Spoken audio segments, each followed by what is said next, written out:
दिलाते हैं कि माता पिता तो आपको प्रत्येक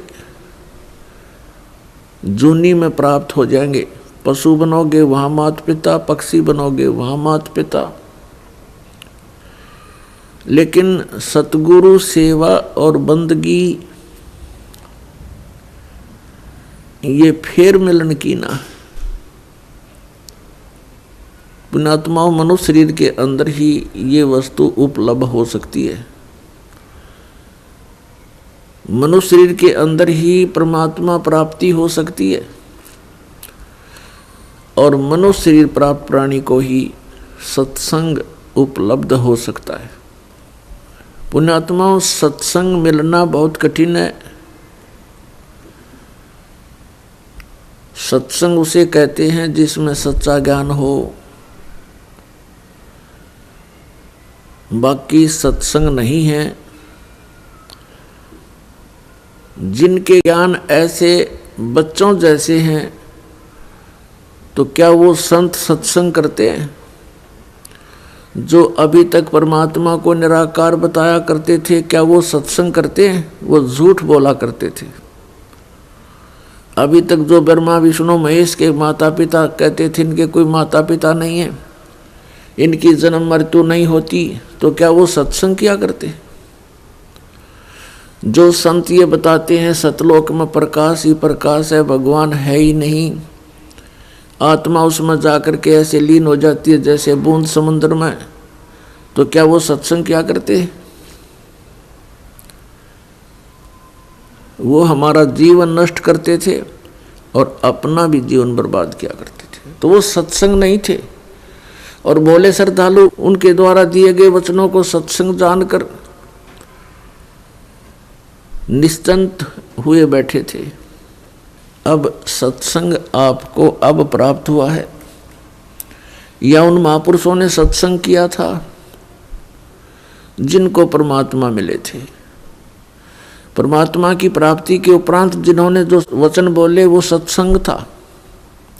उनमें कौन कौन से महापुरुष थे जिनको परमेश्वर प्राप्ति हुई? जो दास के नॉलेज में है उनमें से चंद महापुरुषों के नाम इस प्रकार हैं। आदरणीय धर्मदास साहिब जी, आदरणीय मुलुकदास साहिब जी, आदरणीय नानक साहिब जी, आदरणीय दादू साहिब जी, आदरणीय गरीबदास साहिब जी, गांव छुडानी, जिला झज्जर, हरियाणा वाले, आदरणीय गीसादास साहिब जी, गांव खेखड़ा, जिला मेरठ, उत्तर प्रदेश वाले। इन महापुरुषों ने जो परमात्मा प्राप्ति के बाद जो वचन बोले वो सत्संग था, और इनके अतिरिक्त जो वचन इन महापुरुषों की वाणी से मेल नहीं खाते वो सत्संग नहीं है। अब इन महापुरुषों ने क्या बताया है? अनंत कोट ब्रह्मांड का एक रति नहीं भारे, सतगुरु पुरुष कबीर हैं ये कुल के सिरजनहारे।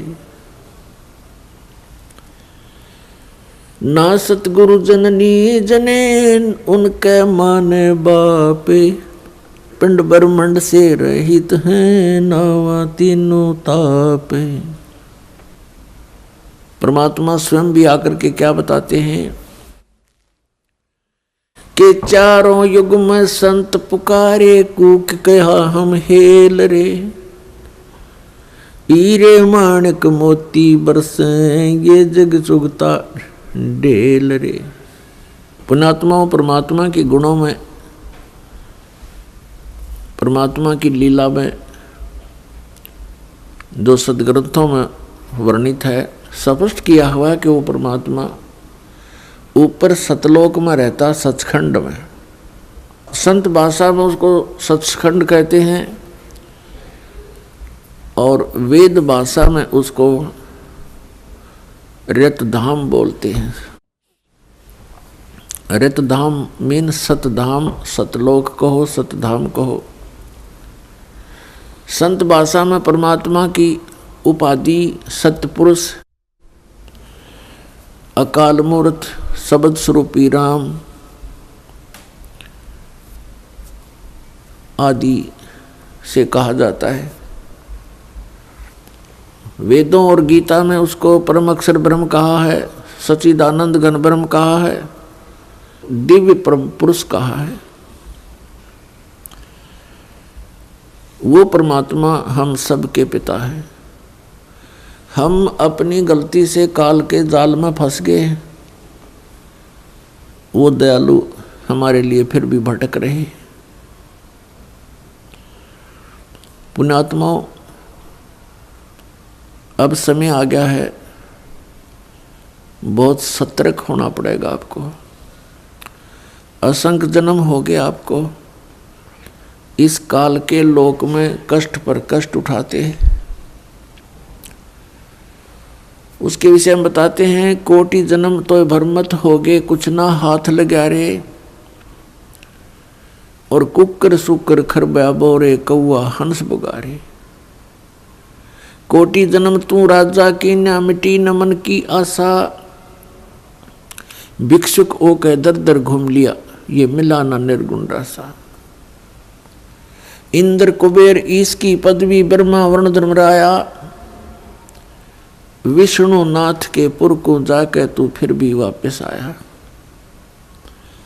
असंग जन्म तन मरत्या हो गए, जीवित क्यों ना मरे रे। और 12 मद मैल मठ बोरे, बहुर ना दे धरे रे। दोजक बस्ट सभी ते देखे, राजपाट के रसिया। 3 लोक से तरपत नाही, ये मन भोगी खसिया। 3 लोक से तरपत नाही, ये मन भोगी खसिया। सतगुरु मिले तो इच्छा मेटे, पद्मल पदे समाना। चल अनसा उस लोक पठाऊं, जो आदि अमर अस्थाना। 4 मुक्ति जहाँ चंपी करती, माया होरी दासी।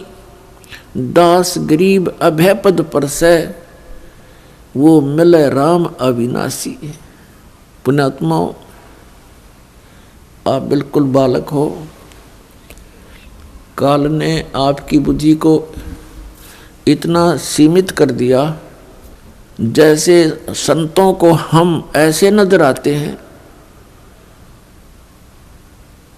जैसे एक भैंस का बच्चा मर जाता है तो व्यापारी लोग क्या करते हैं, उसके खाल उतरवा लेते हैं बालों समेत, और उसको साफ करके उसके अंदर भूस भर देते हैं, भूस, और ऊपर से चमार से उसको सिलवा लेते हैं।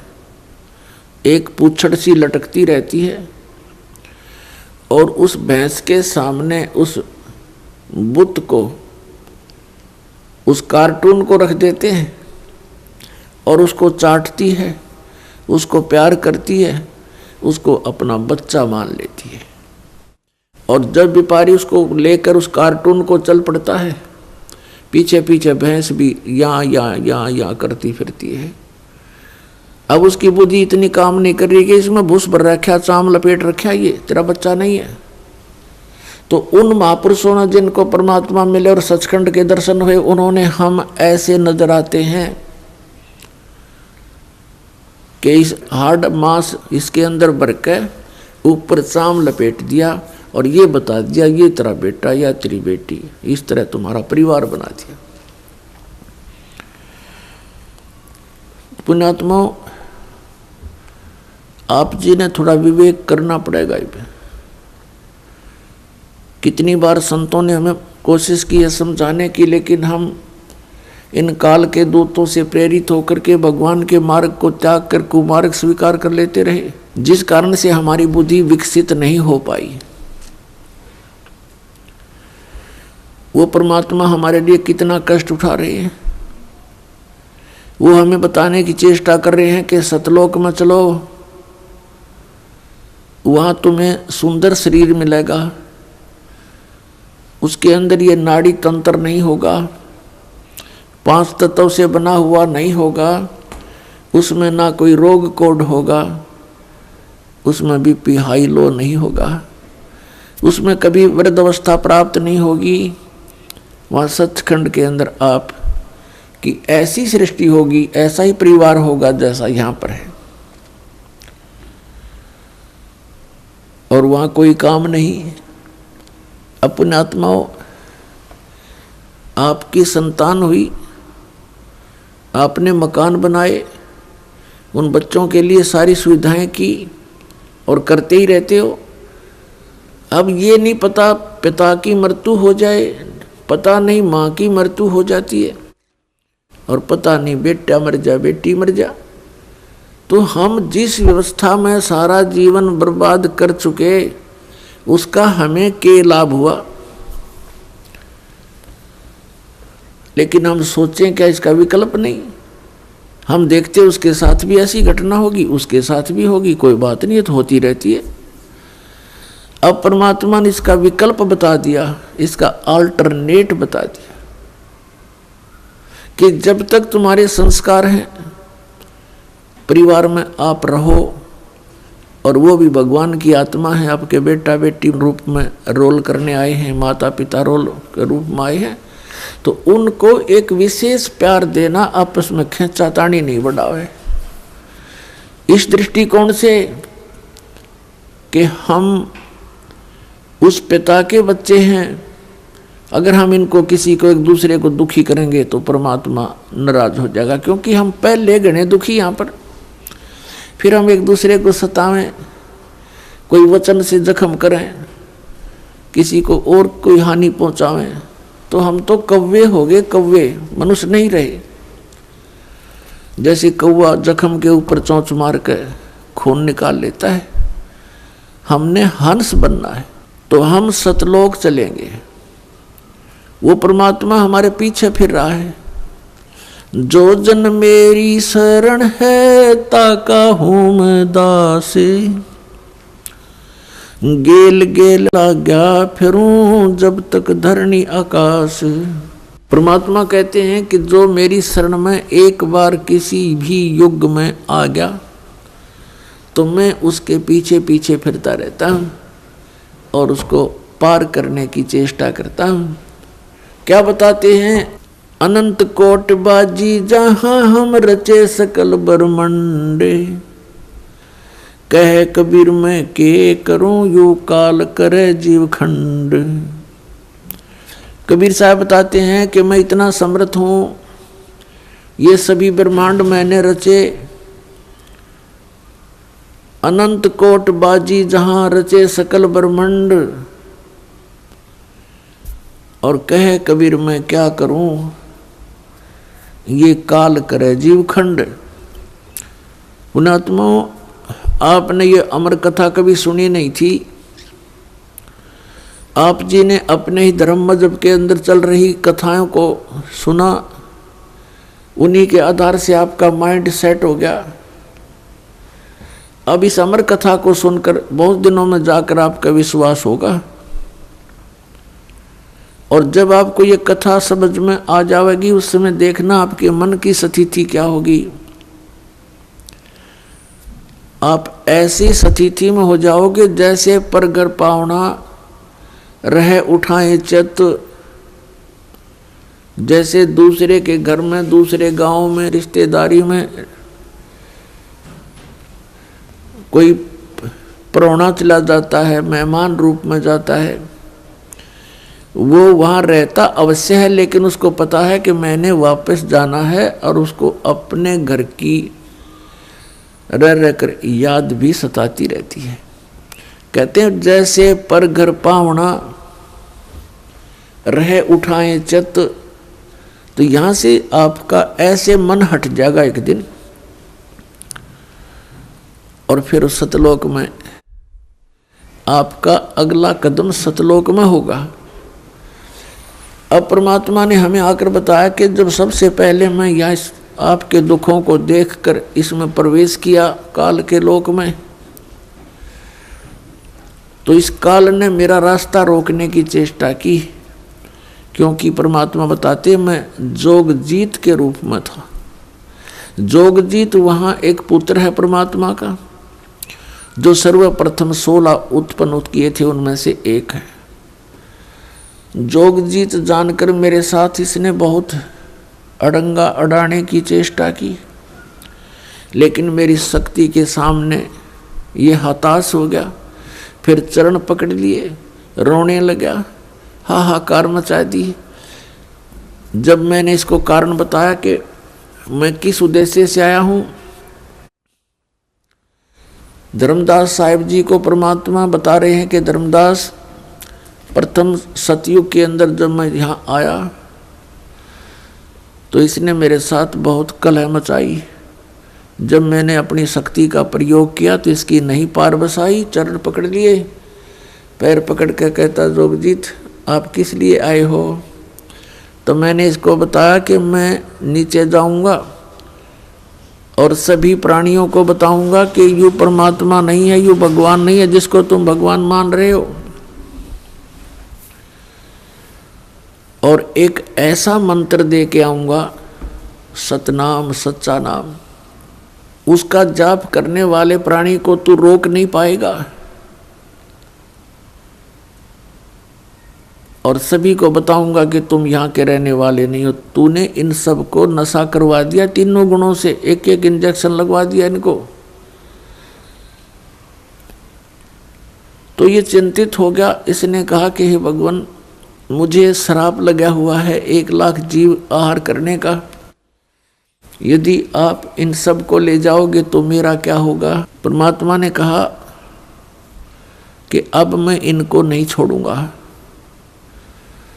तेरा हो या ना हो। फिर इसने प्रार्थना की, प्रभु कोई बात नहीं, मेरी कुछ और समस्याएं हैं, उनका समाधान कर दीजिए और वचनबद्ध होकर के मुझे आशीर्वाद दीजिए। परमात्मा ने कहा, धर्मदास मैंने वचनबद्ध होकर के इससे कहा कि बोल क्या मांगता है। इसने कहा कि परमात्मा 3 युगों में जीव थोड़े ले जाना, चौथा युग जब कलयुग आवे तब तव शरण जीव बहु जावे। ऐसा वचन हर मोय दीजिए, तब तुम गवन संसार ही कीजिए। तो मैंने इसको कह दिया ठीक है, तथास्तु, कि ऐसा ही होगा। फिर इसने एक प्रार्थना और की थी कि परमात्मा जबरदस्ती ना करना हे बड़े भाई, क्योंकि जोगजीत रूप में खड़े थे परमात्मा और ये भी उन्हीं का भाई है। परमात्मा से, कबीर से उत्पत्ति हुई इस काल की ज्योति निरंजन की। और इसने कहा कि हे प्रभु, ए बड़े भाई,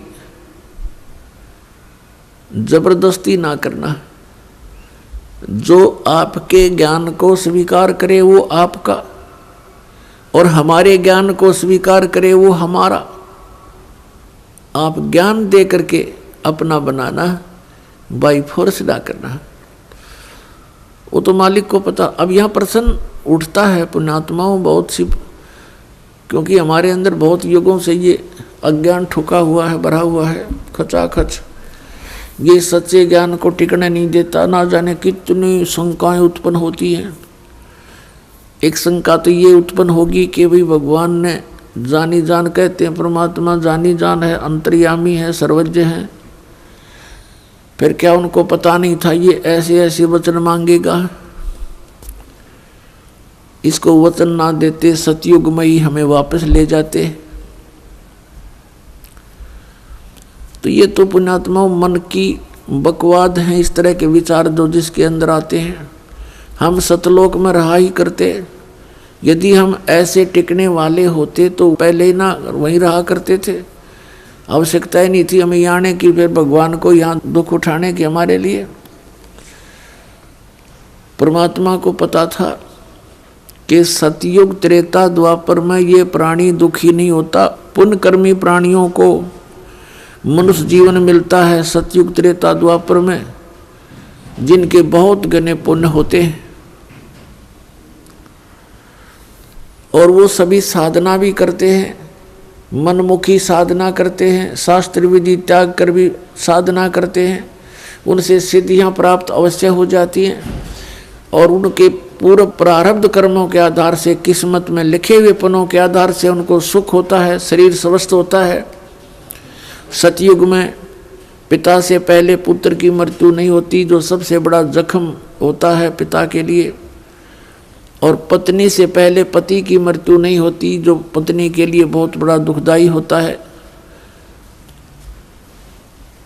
और बहुत लंबी आयु होती है, शरीर स्वस्थ रहता है, आहार बहुत ही अच्छा होता है। तो इस प्रकार जब पिछले पुनों से उसको लाभ होता रहता है, साधना गलत करता रहता है, पाप इकट्ठे होते जाते हैं, पुण्य अक्षीण होते रहते हैं, फिर उसका जन्म त्रेता में होता है। त्रेता में भी ऐसी सती थी लगभग रहती है। फिर द्वापर में होता है, हरे भरे वृक्ष होते हैं, सब जगह जंगल होते हैं, फलदार वृक्ष होते हैं, समय पर वर्षा होती है। तो इस प्रकार ये सोचता रहता है कि जो साधना पूजाएं मैं कर रहा हूँ इनसे मुझे लाभ हो रहा है, अज्ञानता के कारण। तो परमात्मा के ज्ञान को जो पहले वाले साधना से बिल्कुल हटकर होता है उसको ये प्राणी बिल्कुल स्वीकार नहीं करता। अब कलयुग के अंदर ये प्राणी बिल्कुल कर्महीन हो जाता है, पापों की गठड़ी बांध लेता है और पुण्य इसके पास रहते नहीं। ये साधनाएं भी करता है और लाभ कति होता नहीं, या तो नास्तिक हो जाता है या फिर दुख को भोग कर ही अपना जीवन पूरा करता है। और उन अज्ञानी संतों ऋषियों ने, उन्होंने सतयुग के अंदर जो साधनाएं की, अब उनको वो मार्ग मिला नहीं, यह सतनाम उनको प्राप्त हुआ नहीं जो पाप नाश करता है। और जिस कारण से उन्होंने अज्ञान सिद्धांत बनाकर समाज में प्रवेश कर दिया कि कर्म तो भोगना ही पड़ता है, प्रारब्ध में लिखा हुआ तो भोगना ही पड़ता है, इसको कोई चेंज नहीं कर सकता, इसमें कोई परिवर्तन नहीं हो सकता। तो पुण्यात्माओं, हम परमात्मा की खोज इसलिए करते हैं, परमात्मा को इसलिए खोजते हैं कि हमारे जीवन में कोई कष्ट आवे तो वो टल जावे और हमारा कल्याण। कल्याण की तो बहुत बाद में समझ में आती है, पहले तो यही रहता है कि मेरे बच्चे सुखी रहें, मैं स्वस्थ रहूं, कोई ऐसी दुर्घटना मेरे जीवन में ना घटे जो मुझे पीड़ादायक हो। इसलिए हम परमात्मा की खोज में संतों के पास जाते हैं और ये भी हमें मालूम है कि संतों के पास ही उसका समाधान होता है। और ये भी हम सुना करते कि परमात्मा ना जाने किस बेस में आ जा, तो वो परमात्मा कबीर साहब है, वो ना जाने क्या रूप बना करके और कब कहाँ प्रकट होता है और हमारे लिए भटकता रहता है, हमें समझाने की चेष्टा करता है कि तुम इस झूठे सुख को सुख कहे ये मान रहा मनमोद, ये सकल चबीना काल का कुछ मुख में कुछ गोद। तो पुण्यात्माओं, परमात्मा ने प्रोमिस कर रखा है और इसने भी प्रोमिस कर रखा है काल भगवान ने कि कलयुग में जब कितने जीव ले जाना, लेकिन इसमें ज्ञान आधार बनाना। तो पुण्यात्माओं, अब बुद्धिमान समाज हो गया है, अब इस ज्ञान से अब आप बालक नहीं रहोगे। परमात्मा के प्रयत्न को गहराई से सोचना, वो क्यों भटक रहे हमारे लिए सतलोक न छोड़ के, क्योंकि हम उनके बालक हैं, हम उसकी आत्मा हैं। और इनको काल इसलिए परेशान कर रहा आप जी को कि जितना मैं इनको सताऊंगा उतना ही वो दुख पावेगा। अपने आत्माओं, आप बालक हो, ये हमारे साथ क्यों प्रतिशोध ले रहा कि इसने वहाँ पहले तो तप करा, फिर तप करा, फिर तप करा, 3 बार, उससे इसने 21 ब्रह्मांड प्राप्त किए, फिर 5 तत्व 3 गुण परमात्मा ने इसको दे दिए कि ले जाओ खेल खिलौनों से। फिर हम इस पर आसक्त हो गए, हम परमात्मा को भूल गए, अपने भगवान से मन हटा लिया, जो हमें सब सुविधा सब सुख देवा था उससे मन हटा करके एक हीरो की तरह हम इसको चाहने लग गए, जिस कारण से हम भगवान के दिल से उतर गए। और देखो सेब कितना अच्छा फल होता है, यदि वो सेब खराब हो जाता है तो वो दुकानदार उसको रखता नहीं, उसकी आत्मा बहुत दुख पावे। एक सेब खराब हो गया, बार फेंकना पड़ा कूड़े में, तो हम वहाँ खराब हो गए थे भाई बच्चों। तो परमात्मा का आत्मा बड़ी दुख पाई कि ये औरों ने भी खराब करेंगे यहाँ पर, इसलिए हमें हमारी ही इच्छा से इनके साथ भेज दिया कि तुम जाओ फिर यहाँ से डेलो टिंडेज के साथ जाके।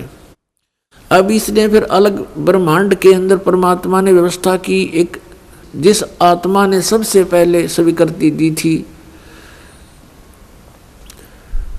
इस काल के साथ आने की, उसको एक लड़की रूप बनाया जिसको अब दुर्गा कहते हैं। उसके अंदर हम सभी को बीज रूप में भर दिया और उसको शब्द शक्ति दे दी कि बेटी तू जितने जीव कहे यू काल उत्पन्न कर देना, वचन से बोल देना, उतने प्रकट हो जाएंगे। पुण्यात्माओं, हम अज्ञान को सुन सुनकर स्थान स्थान पर हमारा माइंड, हमारा मन अड़ जाता है कि ये कैसे हो सकता है। जैसे एक समय ऋषि वाल्मीकि जी ने एक कुशा से डाब से पुत्र बना दिया था सीता के लिए और पालने में लुटा दिया बना करके। सीता जब कपड़े धोकर आई तो पुत्र को देखकर पूछा, पिताजी ये पुत्र किसका है? कि बेटी क्या बात, आपका नहीं है? कि मैं तो पुत्र को साथ लेकर गई थी कपड़े धोने के लिए। ऋषि जी ने सोचा था कि लड़की के बच्चे को कोई उठा ले गया है, जंगली जानवर वारो रो मर जाएगी, इसलिए उसने एक लड़का उत्पन्न कर दिया है जिसका नाम कुश रखा और लव सीता से उत्पन्न हुआ था श्री राम के सहयोग से। तो कहने का भाव ये है कि उस ईश्वरीय शक्ति को थोड़ी बहुत संग्रह करके ये ऋषि लोग भी चमत्कार दिखा देते हैं, और वो तो परमात्मा के पास तो ये चमत्कार थोक के भाव के हैं। तो ये अलग ब्रह्मांड में जब रखा तो दुर्गा के साथ इसने दुर्व्यवहार करना चाहा। दुर्गा ने इसे बहुत प्रार्थना की कि मेरे से ये जुल्म ना कर, तू मेरे पास वचन शक्ति है, मैं जितने जीव तू कहेगा मैं उत्पन्न कर दूंगी। पिता ने वचन दे रखा, इसने नहीं माना, बकवाद करी, उसके साथ जोर जबरदस्ती करनी चाहिए तो लड़की ने उसके पेट में शरण ले ली सूक्ष्म रूप बना के। तब परमात्मा ने जोग जीत रूप में आके उस ब्रह्मांड में इसको कहा था कि आज से तुझे एक श्राप लग गया, 1 लाख मानव शरीरधारी प्राणी जीव खावेगा, 1.25 लाख उत्पन्न करेगा। और लड़की को उसके पेट से निकाल दिया, पेट चीर के हाथ से वचन से ऐसे नाखून मार दिया पेट पर और वचन से वो बाहर आ गई। फिर एज इट इज वचन से अपने आप जख्म भर गया। तो परमात्मा की शक्ति पुण्यात्माओं पर बल है। हम आध्यात्मिक मार्ग से कोसों दूर हो गए, इसलिए हमने इन परमात्मा की लीलाओं पर अविश्वास शीघ्र हो जाता है। लेकिन अब अविश्वास ना करके विश्वास पूर्ण करो। तो वहाँ क्या कहा, तब इसको आदेश सुना दिया कि तू निकल जा अपने 21 ब्रह्मांड लेकर यहाँ से।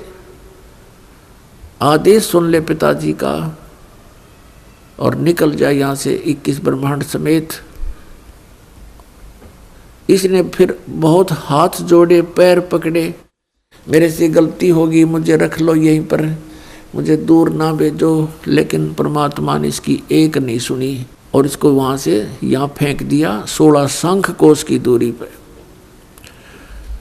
नील पद्म शंख 16 शंख कोश, 1 कोश लगभग 3 किलोमीटर के आसपास होता है। इतनी दूरी पर आ गया ये सतलोक से इसका पूरा विमान 21 ब्रह्मांड का। तो इसने उसके बाद से परमात्मा से प्रतिशोध लेने के उद्देश्य से हमें या इतने दुख देता है कि एक पल भी चैन से ना टिक सके, सांस ना ले सके। अब देखते हो पुण्यात्माओं, पशु पक्षी ये कितने कष्ट उठाते हैं। आप देखते हो मनुष्य जीवन में कोई सुखी है?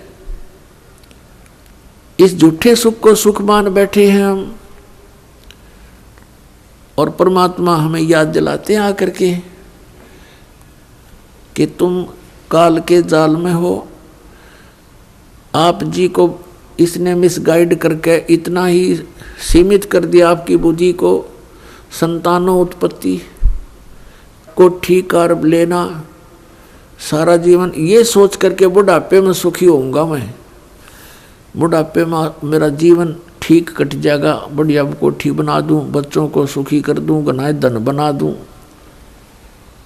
अपने आत्मा बुढ़ापे तक, पहली तो ये बात है कि बुढ़ापे तक आप रहोगे कि ना रहोगे, वृद्धावस्था तक। और वृद्ध अवस्था होने के बाद फिर सुख कहाँ से? वृद्ध अवस्था में सपने में भी सुख नहीं है। तो हमारी सारी ही सोच इस टाइप की थी जो हमें केवल दुख दे सकती है, सुख नहीं। बुढ़ापे में कभी तो जाड़ पड़वानी, कभी आंख बनवानी, और कभी कोई बच्चा कुछ बोल रहा है, कोई पुत्र वधू कुछ कह रही है, कहीं पौत्र को कोई गड़बड़ होगी, कहीं पौत्री का गड़बड़ होगी, कोई देवता मर गया, कोई देवती मर गई। तो ये सब कष्ट उस व्यक्ति को होते हैं जो वृद्ध अवस्था प्राप्त कर चुका है। और सोचा नहीं होता बुढ़ापे में सुखी हो जाऊंगा, इब तो धंधा करके बच्चा ने पाल पोष दूं। तो पुण्यात्मा बुढ़ापे में तो जिए जानेगा जिसा सुख होगा तुम्हें। तो इसलिए परमात्मा हमें याद दिलाते हैं कि जिस प्रोसेस में आप अपना सारा जीवन न्यौछावर किए बैठे हो, ये आपकी महाभूल है। इसके साथ साथ और भी कार्य आपका एक अनिवार्य है, वेरी इम्पोर्टेंट है। उसको तो आपने शुरू ही नहीं किया। अब जैसे हम देखा करते थे, बुजुर्ग आपस में बैठ कर बतलाया करते थे, क्या कहते थे, और भाई कुशल हो? तो वो कहता था मौज हो रही है, कत्ती ठाठ हो गए, 2 बेटे थे 2 बेटी, सबका विवाह कर दिया, पुत्र पर भी पुत्र हो गया, पुत्रियों पर भी पुत्र हो गए, और बस मेरा तो जीवन सफल हो गया। अब बेशक उठा ले भगवान मने, मुझे बेशक उठा ले परमात्मा, मेरा काम पूरा हो गया। अब इस तत्व ज्ञान की रोशनी में पता चला कि खाक पूरा हो गया तेरा समय, जीवन कहाँ से सफल हुआ? जीवन तो बर्बाद हो गया आपका। और जो कुछ भी आपको प्राप्त हुआ ये तो पूर्व प्रारब्ध में आपका लिखा हुआ था, आपका किया हुआ नहीं, आपका चाहा हुआ नहीं। जैसे संतान होते ही एक ऐसी हमारी मन में काल ने ऐसी प्रेरणा कर रखी है कि हे भगवान बच्चा हो और पुत्र हो, पहला पुत्र हो फिर पुत्री वैश्यक हो जा। ऐसी टेंडेंसी श्लोक वेद से हमारी बनी हुई है जो बिल्कुल व्यर्थ है। अब विवाह हुआ, प्रथम लड़की होगी, फिर सोचा ये भगवान दूसरा तो पुत्र होना चाहिए, दूसरी भी कन्या होगी, फिर कहा हे भगवान तीसरा तो पुत्र हो, तीसरी भी कन्या होगी, चौथी आशा पुत्र की थी, चौथी भी कन्या, पांचवी भी कन्या होगी। तो क्या आपका किया हुआ या आपका चाहा हुआ? नहीं, जो आपकी किस्मत में था वही आपको मिला। तो आप कहते हो कि मेरा जीवन सफल हो गया, ये तो आपका होना ही था। आपने जो इस जीवन में एक इम्पोर्टेंट कार्य और करना था, अनिवार्य कार्य करना था, वो तो तुमने स्टार्ट भी ना किया। इसकी याद दिलाने के लिए परमात्मा सतलोक से आते हैं।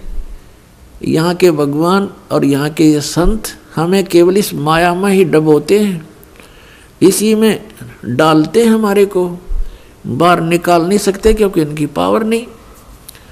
वो तो स्वयं आते हैं या अपने ही संत बना करके यहाँ भेजते हैं, अपनी भक्ति शक्ति से चार्ज करके भेज देते हैं, और फिर वो संत ये काम किया करते हैं।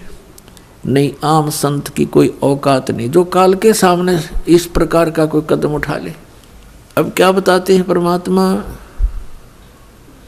हम सुल्तानी नानक तारे दादू को उपदेश दिया, जात जुलाहा भेद न पाया वो काशी माहे कबीर हुआ। गोता मारू स्वर्ग में जा बैठूं पाताले, गरीबदास ढूंढता फिरूं अपने हीरे मोती लाले।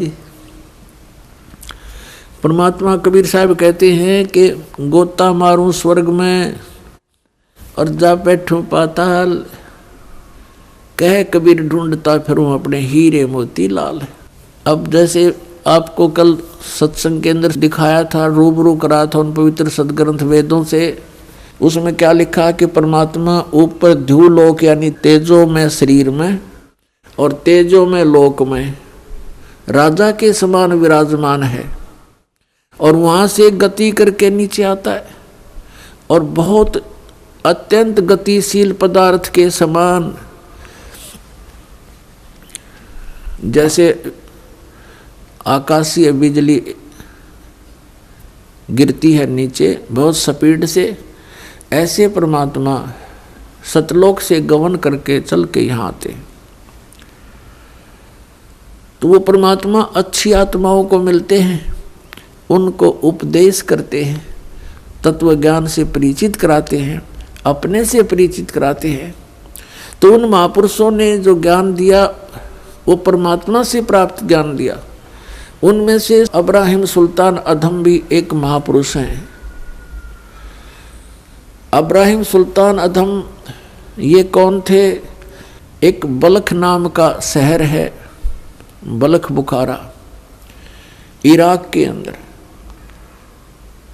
और वहाँ का एक अब्राहिम सुल्तान अदम नाम का एक मुसलमान बादशाह था। पूर्व जन्म के संस्कार से उसके इतने ठाठ कर रखे थे, भगवान ने 18 करोड़ घोड़े खरीद रखे थे। पुण्यात्माओं, जब तक इस प्राणी को तत्व ज्ञान नहीं होता, यहाँ के ये कंकर पत्थर जोड़ने में ही लगा रहता है।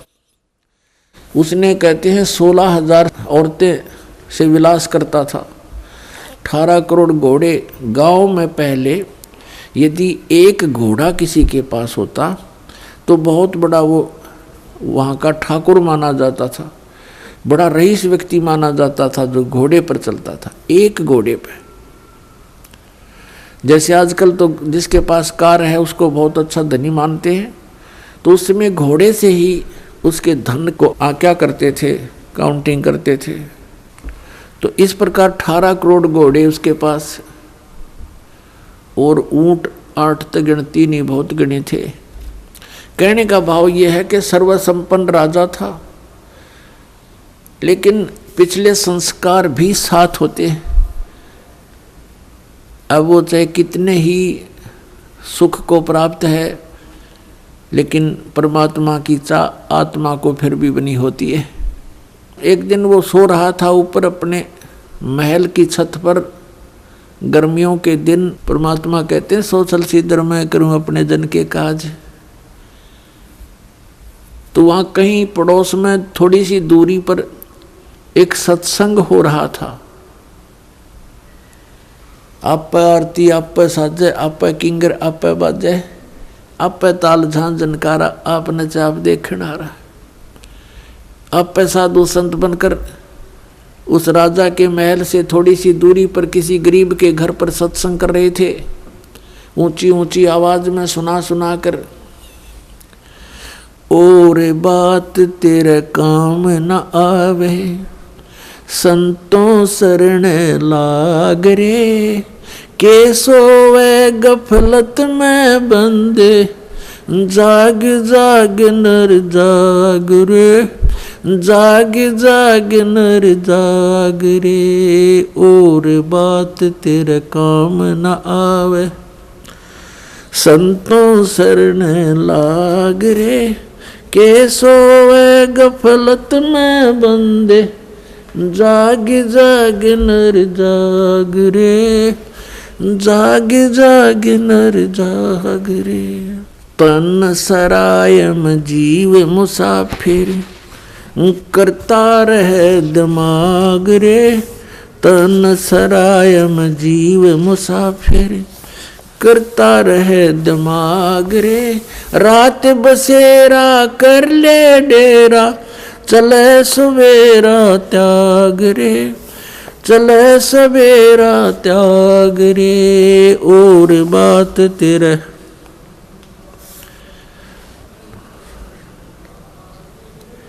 के सोए गफलत में बंदे, जाग जाग नर जाग रे, जाग जाग नर जाग रे।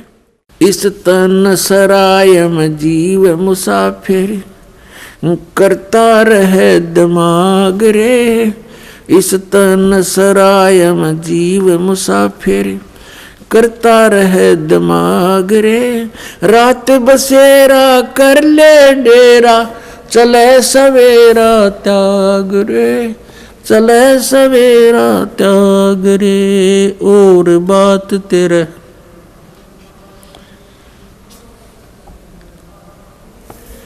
के सोए गफलत में बंदे जाग जाग नर जाग रे।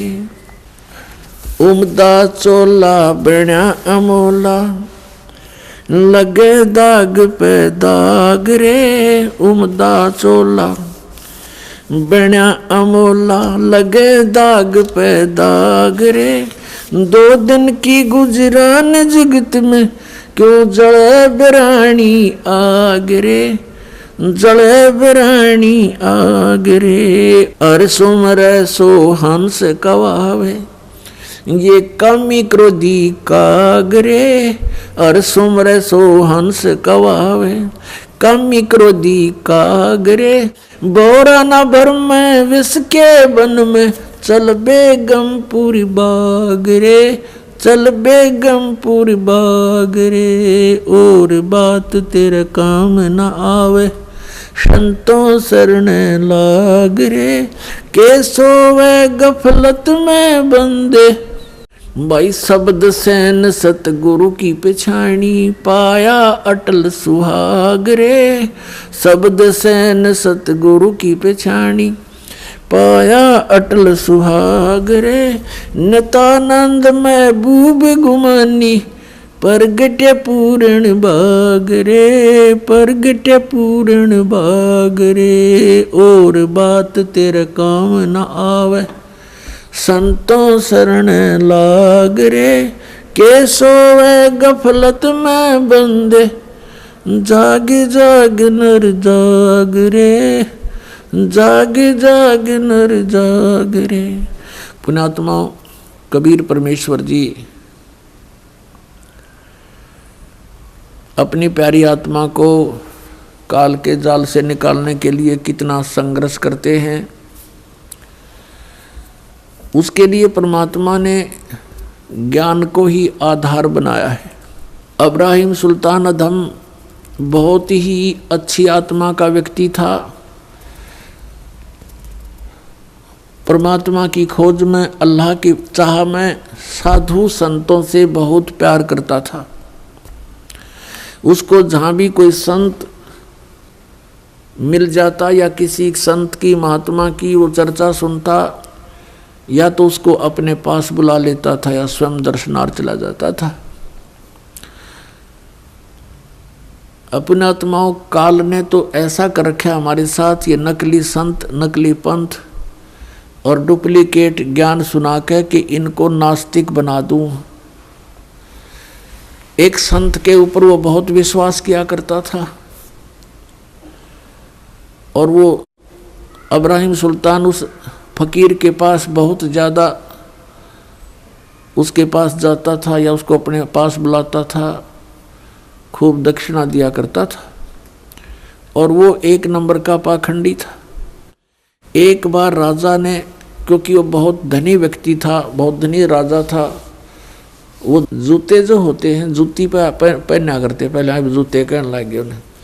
उन जूते होते थे, जो जूती थी, एक जूती की कीमत 1.25 लाख रुपए थी। उस समय का तो 1.25 करोड़ हो गए एक जूती की कीमत। उस जूतों के ऊपर हीरे, पन्ने, जवाहरात, मोती सब जगह उसमें गठे होते थे। एक उस राजा ने एक अंगूठी बनवाई जो बहुत कीमती थी, सोने की, उसके अंदर हीरे, मोती और ये इस तरह के कुछ नग लगवा रखे थे, बहुत ऊंची, अच्छी, चौड़ी। अब उस संत की वो बहुत आदर करता था, विश्वास किया करता था एक फकीर पर। वो डुप्लीकेट ठग था। उसने राजा की अंगूठी देखी, जूते तो मैं छुपा नहीं सकता, अंगूठी कैसे ले सकता हूँ। उसने वैसी ही अंगूठी एक डुप्लीकेट बनवा ली, पीतल की, मिलती जुलती कती। और राजा से कहा कि राजा आज नौका विहार करते हैं, मेरे साथ चलो। राजा तुरंत तैयार हो गया फकीर का आदेश मानकर। नाविक नौका चला रहा है, राजा और फकीर उसके ऊपर कुर्सी पर बैठे हैं। अब फकीर ने कहा कि राजन, ये अंगूठी कैसी बनवा ली, कैसी है, दिखाना मुझे। अंगूठी कब बनवाई? कि जी अभी बनवाई है, कुछ दिन हो गए, कई बार पहन ली, आपके ध्यान नहीं गया, देखो देखो निकाल कर। राजा ने कहा देखो देख लो, देखो ऐसी है। अब वो तो डुप्लीकेट था, उसने लेकर ऐसे और कहा, उसने क्या कहा कि हम फकीरों के क्या काम ये अंगूठी। अब वो ओरिजिनल पल देखता रहा और कहा देखो राजा, ये इधर क्यों जा रहा नाविक तू? तो राजा का ध्यान उधर हुआ, वह डुप्लीकेट निकाल ली, वह डाल ली, हाथ में ले ली और कहा राजन, अंगूठी तो बहुत अच्छी है, पर साधु संतों के क्या काम की, जल में फेंक दी। अब राजा ने सोचा भाई बड़ा त्यागी विरागी महात्मा, इसको तो संसारिक धन से भी कोई लगाव नहीं है, और ज्यादा आस्था होगी इसमें। फिर खूब वो दान दे। राजा रोके नहीं, हमें क्या जरूरत है, हमें क्या जरूरत है, कोई नहीं, दे दे, हम लगा देंगे, इधर भंडारा कर देंगे। अब नाट्य भी ले भोली आत्मा जो होती है, वो श्रद्धालु, वो केवल अपने स्वभाव का ही प्रयोग करते हैं, सामने वाले की बकवादों पर ध्यान नहीं देते हैं। इसका दुरुपयोग किया इन लोगों ने, नकलियों ने। तो कुछ दिनों के बाद क्या हुआ, फकीर के और चेले की आपस में बिगड़ गई, जिसने वह अंगूठी बनवाई थी नकली। उनकी आपस में कहा सुनी होगी, बात बहुत बढ़ गई और चेला उससे अक्षुब्ध होकर के उसने मंत्री से संपर्क किया, राजा के मंत्री से, कि ऐसे ऐसे इसने राजा के साथ धोखा किया है, ये धोखेबाज ठग व्यक्ति है। वो अंगूठी जो इसने जल में फेंकी थी वो डुप्लीकेट थी, मैंने इसको बनवा कर दी थी, इसने मेरे से बनवाई थी। ये बात फकीर ने राजा के सामने डरते डरते कही कि कहीं राजा नाराज ना हो जा के साधु संतों के बारे में ऐसे नहीं बोलना चाहिए। राजा इतना विश्वास करता था कि पूछा, वजीर तेरे को किसने बताया है? वो चेला बुलाया कि इस चेले ने बताई है। उस चेले से कहा कि फकीर के बारे में ऐसी बातें करना बच्चा पाप लगता है। उसने कहा जी मैं कसम खाकर कहता हूँ ये निकम्मा आदमी है, ये भक्त नहीं है, संत नहीं है। राजा बड़ा विश्वासी था, उसने कहा कि देख ले भाई चेला राम, जया बात झूठी पागी तो तेरी गर्दन काट दूंगा। नो बोला जी बेस से काट दियो। राजा ने देखा कि बड़ा कॉन्फिडेंस से बात कर रहा है कि वो